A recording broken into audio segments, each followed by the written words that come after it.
Mesdames et messieurs, les membres du jury, chers assistants, c'est avec un grand honneur que je me tiens devant vous aujourd'hui pour vous présenter une synthèse de notre étude intitulée Icter neonata sur incompatibilité Rhesus à propos de 170 cas.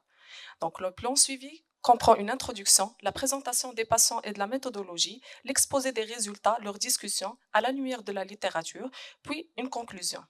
L'ictère néonatal sur incompatibilité Rhesus est une pathologie fréquente et peut être grave résultant de la destruction des globules rouges fœtaux par des anticorps maternels anti-Rhesus. Cette hémolyse entraîne une hyperbilirubinémie sévère pouvant évoluer vers une encéphalopathie bilirubinémique en l'absence de traitement rapide. Le risque principal est la survenue des lésions neurologiques irréversibles justifiant une prise en charge urgente dès les premiers signes. La prévention repose sur le dépistage systématique des femmes Rhesus négatives et l'administration prophylactique d'immunoglobuline anti-D en cas de situation à risque d'immunisation. Donc, l'objectif de notre travail est d'étudier le profil épidémiologique, clinique, thérapeutique, évolutif des ictères néonatales liés à une compatibilité Rhesus. Notre étude évalue également l'efficacité des prises en charge néonatales appliquées, leur impact sur la morbidité ainsi que les complications à court et à long terme. Il s'agit d'une étude rétrospective descriptive réalisée au sein du service de réanimation néonatale sur une période de 8 ans, entre 2017 et 2025. Elle inclut les patients hospitalisés ayant présenté un ictère sur incompatibilité Rhesus et se porte sur une population de 170 cas. Notre étude a inclus des nouveaux issus de mères Rhesus négatives ayant des bébés Rhesus positifs. L'analyse statistique des données a été réalisée à l'aide du Microsoft Excel 2016. Nos résultats étaient comme suit. L'analyse de la répartition selon le sexe révèle une légère prépondérance masculine, soit un ratio de 1,09. En ce qui concerne le lieu d'accouchement, 91 des mères ont accouché sur un milieu hospitalier, tandis que 9% des cas ont eu lieu à domicile. Les données anamnéstiques montrent que 79% des mères avaient bénéficié d'une surveillance prénatale régulière. Cependant, 21% des grossesses étaient insuffisamment suivies, marquant un risque accru de complications. En termes de groupage sanguin, dont la majorité n'a été identifiée qu'après leur admission en service, a montré 60% des mères étaient du groupe O, suivi du groupe A, B et AB. La gestationnée des nouveau-nés était majoritairement à terme 79%, bien que 18% soient prématurés et 3% post-terme. L'étude des antécédents obstétricaux révèle 41 cas de mort fœtale in utero, 22 décès néonatales dans la fratrie, 13 avortements et 4 cas d'ictère antérieurs. Concernant la prophylaxie par le sérum anti-D, seulement 31% des femmes concernées dans une situation immunisante en ont bénéficié, laissant 69% sans cette mesure de prévention.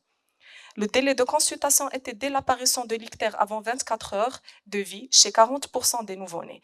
Pour 60% des cas, les parents ont consulté après 24 heures avec une variabilité allant de 1 à 7 jours. Sur le plan clinique, 89% présentaient un ictère franc, 11% avaient un teint pâle, des signes neurologiques d'ictère nucléaire, léthargie, refus de tétée, hyperexcitabilité, cris aigus ont été notés dès l'admission chez 17% des cas.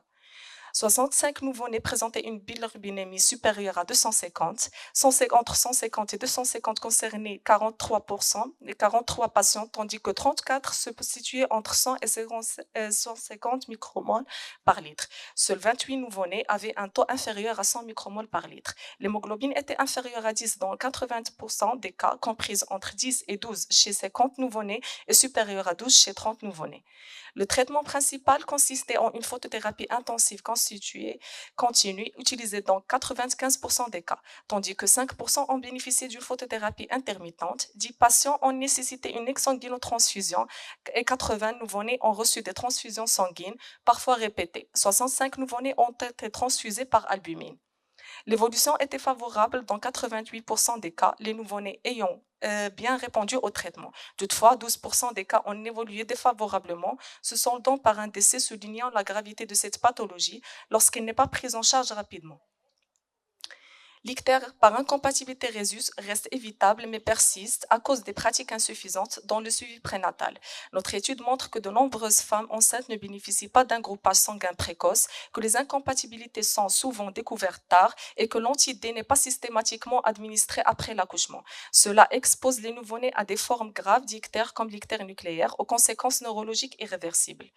Notre série de cas a pu dégager des problématiques donc afin de réduire l'incidence et la gravité de cette cette pathologie, nous suggérons plusieurs mesures essentielles. Renforcer la stratégie de groupage sanguin systématique et une recherche d'anticorps irréguliers chez toutes les femmes enceintes dès la première consultation prénatale.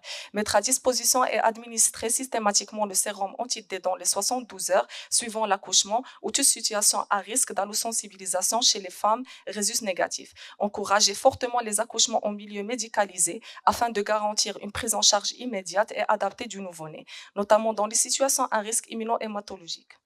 Prolonger la durée d'hospitalisation postpartum chez les mères résus négatives afin de renforcer la surveillance néonatale, mettre en place un dépistage systématique précoce de l'ictère à l'aide du biliflash ou de dosage de la bilirubine transcutanée ou sanguine dans les premières 48 heures de vie, renforcer l'accès rapide à la photothérapie intensive, mesure thérapeutique de première ligne dans la prévention de l'ictère nucléaire.